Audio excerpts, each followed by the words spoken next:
पाकिस्तान में और बहुत सी ट्रेडिशंस के साथ एक बड़ी खूबसूरत रवायत है ईद पे नए नोटों की।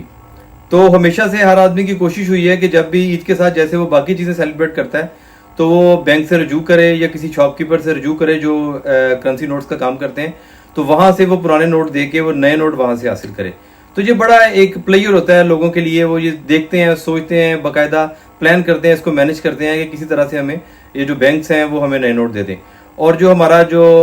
स्टेट बैंक ऑफ पाकिस्तान है उसकी भी हमेशा ये क्लियर पॉलिसी रही है। उसने देखा है कि ये हमारी एक ट्रेडिशन है और लोगों की बड़ी जो खुशियों की रेलिवेंस है ये इसके साथ है, तो इंटरलिंक है, कनेक्टेड है लोग इस चीज़ के साथ ना। तो हर साल वो अपनी एक कोई ना कोई किसी की तरह की पॉलिसी अनाउंस करता है नए नोट्स के बारे में, नए करेंसी नोट्स के बारे में, और फिर वो पॉलिसी प्रवेल करती है और उसके मुताबिक यहाँ लोगों को नए नोट्स मिलते हैं।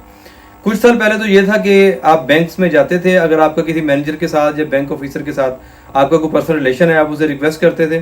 कि जी मुझे आप नए नोट्स दे दें, तो वो कोशिश करता था कि आपको वो मैनेज कर दे। आप वो नोट लेके आते थे और उसके बाद उसको जहाँ चाहे आप वो यूज़ करते थे। उसके बाद ये थोड़ा सा स्ट्रिक्ट हो गया। फिर उन्होंने ये कहा कि जिन बैंक्स में आपके अकाउंट्स हैं या जहाँ पे आपने कोई एक स्पेसिफिक अमाउंट का जो क्रेडिट अपना डिपॉजिट है वो मेंटेन किया हुआ है, तो बैंकों को चाहिए कि as a matter of right जो है वो उनको अकोमोडेट करें और उनको नए नोट्स दें। ये पॉलिसी भी चलती रही। फिर इसके बाद जब कोविड आया है तो तब स्टेट बैंक की पॉलिसी ये थी कि किसी भी बंदे को बैंक जाने की जरूरत नहीं है, आप अपना आईडी कार्ड नंबर जो है वो एक स्पेसिफिक सेल नंबर पे मैसेज करें, आपको सिस्टम रिस्पॉन्ड करेगा और उसके बाद आपको वो बता दिया जाएगा कि आप कितने करेंसी नोट्स जो हैं वो किस बैंक से कब अवेल कर सकते हैं और उनकी तादाद क्या होगी। तो ये चला है जब तक कोविड की जो वेव थी वो ज़्यादा फैली हुई थी। जब कोविड ख़त्म हो गया तो उसके बाद ये पॉलिसी कुछ देर बंद रही है और अब ये जो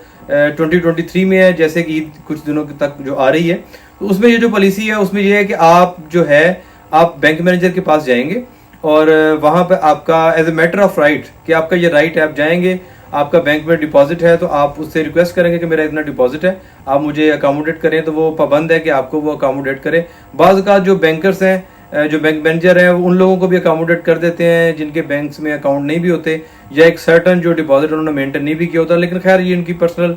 किसी के साथ एफिलिएशन है तो वो कर भी सकते हैं, लेकिन आपके पास ये राइट मौजूद है कि आप बैंक में जाएं और बताएं कि मेरा यहाँ पे बैंक है, बैंक में अकाउंट है और इतना डिपॉजिट है, तो लिहाजा मुझे आप इतने जो नोट्स हैं वो दें। तो जो आपके नोट्स बनते हैं वो देगा। इस मामले में स्टेट बैंक ने पॉलिसी का भी ऐलान किया है और इसकी इंस्ट्रक्शन जो है वो आप तमाम कमर्शियल बैंक्स को जारी भी कर दी हैं और उसके बाद एक हेल्प डेस्क भी कायम किया है जहाँ पे आप ईमेल भी कर सकते हैं, रब्ता भी कर सकते हैं और उनको कंप्लेंट भी कर सकते हैं। उनके नंबर जो है ये स्क्रीन पे आ रहे हैं, आप उनसे रब्ता कर सकते हैं। Thank you very much.